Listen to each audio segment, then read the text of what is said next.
Hey guys, it's Sasha, and that furry bum and tail in the corner, that's my dog. Yesterday, Donald Trump announced trade tariffs on every country and territory in the world except Russia, Belarus, and North Korea. One of the offenders on this list are the Heard and McDonald Islands. They will now have a 10% tariff on all exports to the United States. These islands are uninhabited. Their population is 0. These islands are just two very remote volcanoes in the middle of the ocean near Antarctica that are so cold and barren, there is almost no vegetation growing there. And according to Donald Trump, the penguins who occasionally live on this island placed a 10% trade tariff on imports from the United States. So the US has finally decided enough is enough. Those penguins have been profiteering at the expense of hard-working Americans for far too long, and now anyone ordering any goods manufactured by the penguins from these islands will have to pay a 10% tariff. Donald Trump announced two separate tariffs yesterday. There was the one flat 25% tariff on all cars imported into the United States. We already knew about that one because it was announced a few days earlier. And then there's this new tariff, the new blanket reciprocal tariff. It is called the reciprocal tariff because, according to Donald Trump, these countries have all placed trade barriers on the United States, and this is just the United States leveling the playing field. You can see in this table that they published, the column on the left is the tariff that each country has apparently imposed on the United States. And the column on the right is the new tariff that the US will impose back on that country. You can see that the rule here is that the US is going to impose a tariff equal to 50% of the tariff that is supposedly imposed on them. So China apparently has 67% average tariffs in this table, and therefore the US will now impose a 34% tariff on China. And if you look at this table, something looks a little bit strange, right? The numbers don't seem to make any sense. First off, every country on the list apparently has at least a 10% tariff on US products, even if that country has no tariffs in place at all. Clearly, they just said 10% as the minimum. Now, if you read the small print, it says that this is tariffs charged to the USA, including currency manipulation and trade barriers. So I guess you would think that there is an army of very smart economists working at the White House who came up with some very complex formula for working this out. They probably went to look at the trade laws of every single country, worked out what the specific tariff on every kind of product is, work out what the ratio of these different goods being exported, imported from those countries to the US is, and then work out what the average tariff for that country must be, right? That must be what they've done, but that doesn't make sense because in the table, the UK apparently has 10% tariffs in place and the EU has a 39% tariff. Now, Donald Trump was talking about VAT rates in his speech, and both the EU and the UK have VAT rates, but the UK VAT is 20%, which is higher than the 10% tariff that is apparently in place.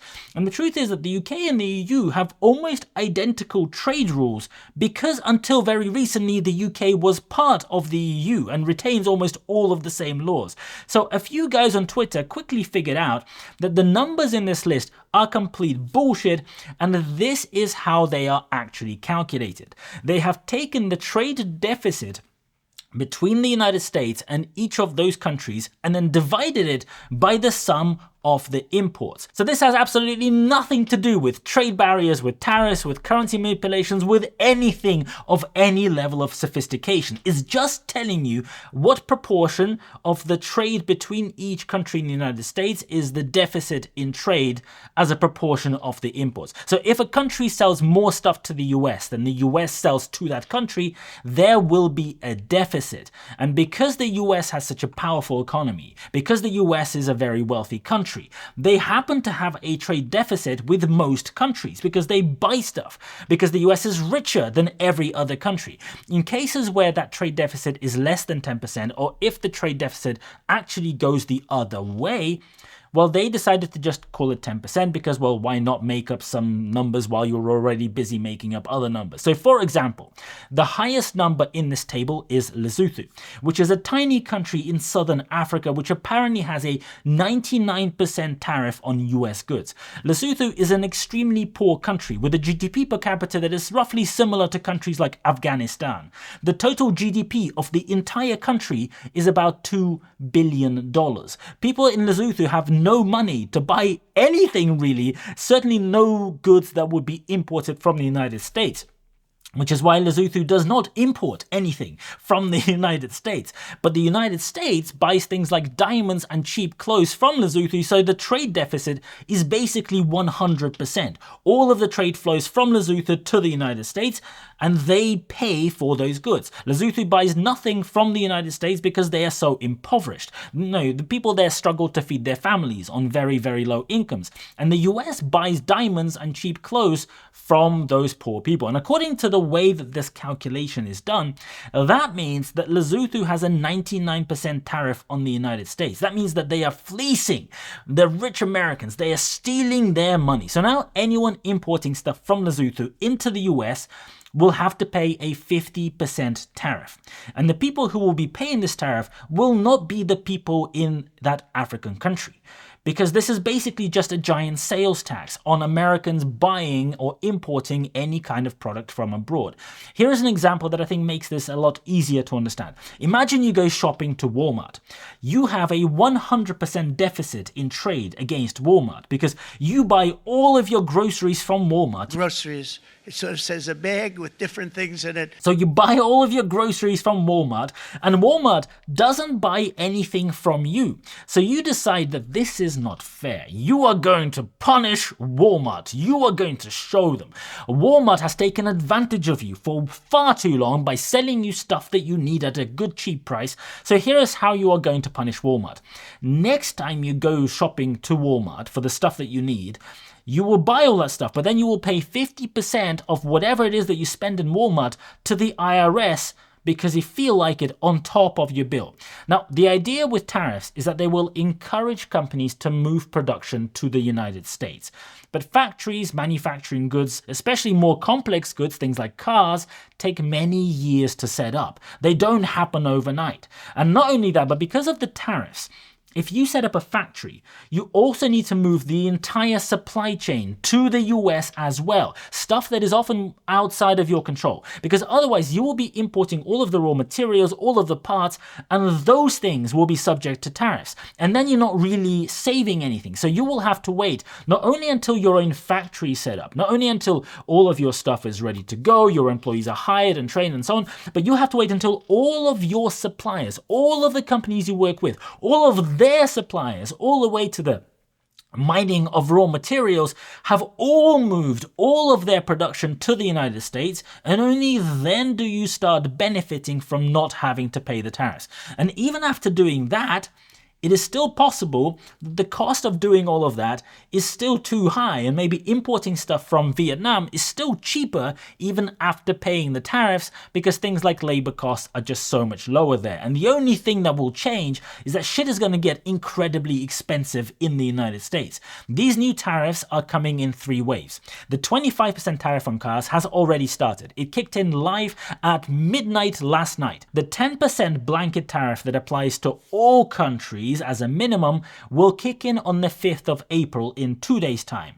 And for all the countries that have a higher level of tariff, from the way that I'm understanding this, those will only start on the 9th of April, according to the paperwork that was issued after Trump's speech. So I guess between the 5th and the 9th of April, everyone's going to have a 10% tariff, and then it will increase for the countries where the tariff is higher, maybe? If you want to get a neat summary of all of this and my unfiltered raw takes, you can sign up to my free newsletter. Just go to my website, link in the description, and just type in your email. That's it. I'll be sending out the first newsletter tomorrow. It's completely free. You can unsubscribe at any time.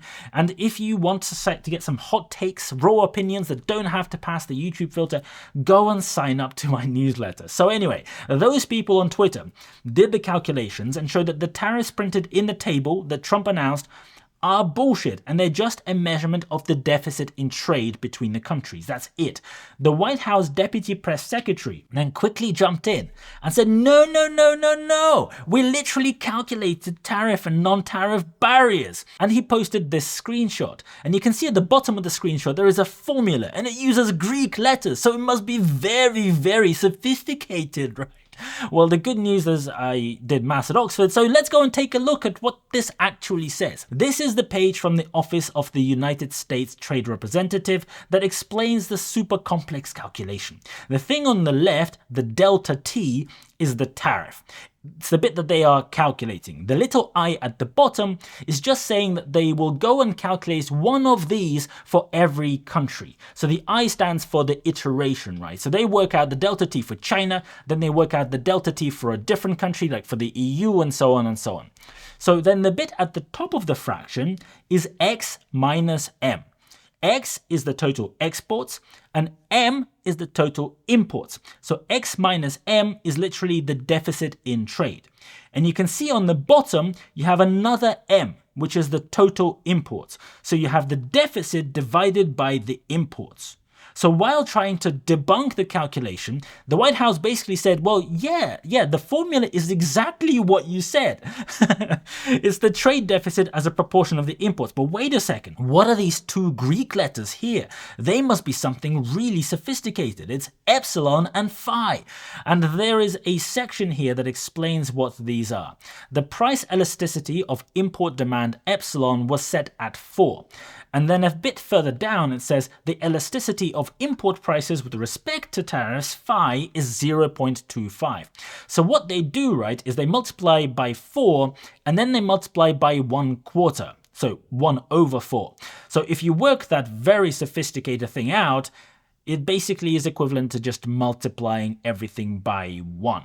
So basically this formula does not in any way take into account any actual trade tariffs, any currency manipulation or anything of any note. It just works out what the difference between imports and exports are from any country as a proportion of the imports. There is a caveat in these tariffs.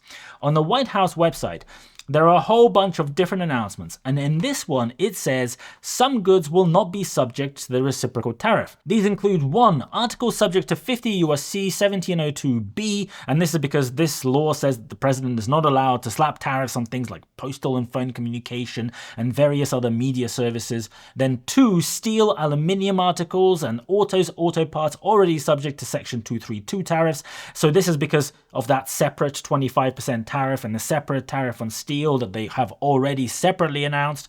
Then 3, copper, pharmaceuticals and semiconductors and lumber articles. And this is an interesting one because semiconductors are excluded from these tariffs. So there is a giant tariff now in place on Taiwan, but it excludes semiconductors according to this, but we don't really know exactly what that means. So presumably raw components, the little chips that go onto the silicon, right? Those are excluded because they are semiconductors. But what about graphics cards? They are technically a product that is comprised of things that are made from semiconductors. And the industry is often called the semiconductor industry. And then what about computers that include things like graphics cards that include semiconductors? I don't know. I'm presuming the semiconductors literally just does mean semiconductors. So all of the core imports, things like NVIDIA graphics cards, iPhones, laptops, and so on and so on and so on, imported from China and other countries will now have a huge tariff. So your iPhone made in China will have a 34% tariff. In the most recent quarter, Apple's net profit margin was 29%. So obviously Apple cannot go and absorb all of those tariffs because if they did, they would just be losing money. So this means prices are going to have to go up a lot. Unless, of course, Trump does a U-turn and cancels or severely waters down these tariffs, again, like the first 2 times that he announced new tariffs in the last few weeks. And there are some other exclusions for gold, energy, and some rare earths. Now, one issue is that there are many goods that the United States does not produce full stop and cannot produce. For example, coffee and bananas. For coffee, Brazil and Colombia will now both have a 10% tariff on exports to the United States. But both Brazil and Colombia actually have a trade surplus with the United States. In 2024, Brazil imported 49.7 billion of US goods and exported to the US only $42.3 billion.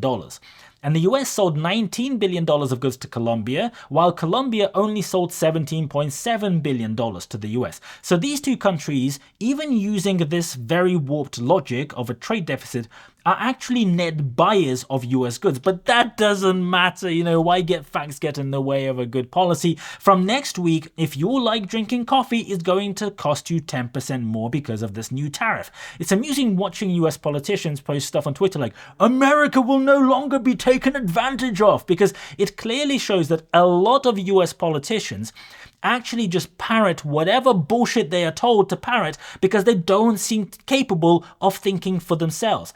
And the result is that the stock market is now crashing this morning. The S&P 500 is down 3.4% in pre-market trading as I'm recording this video, which puts it 11% down from its peak in February. So we are now in a correction in the stock market, which could become a full-on crash when the effects of these tariffs start hitting the US economy and people begin realizing how big these tariffs actually are. Big tech stocks like Apple are already down 7 to 8%, and this is all before we hear how the other countries are going to respond and how this is going to impact demand. Reminder, my first newsletter is going out tomorrow, so if you want to sign up, go and check out my website. The link is in the description.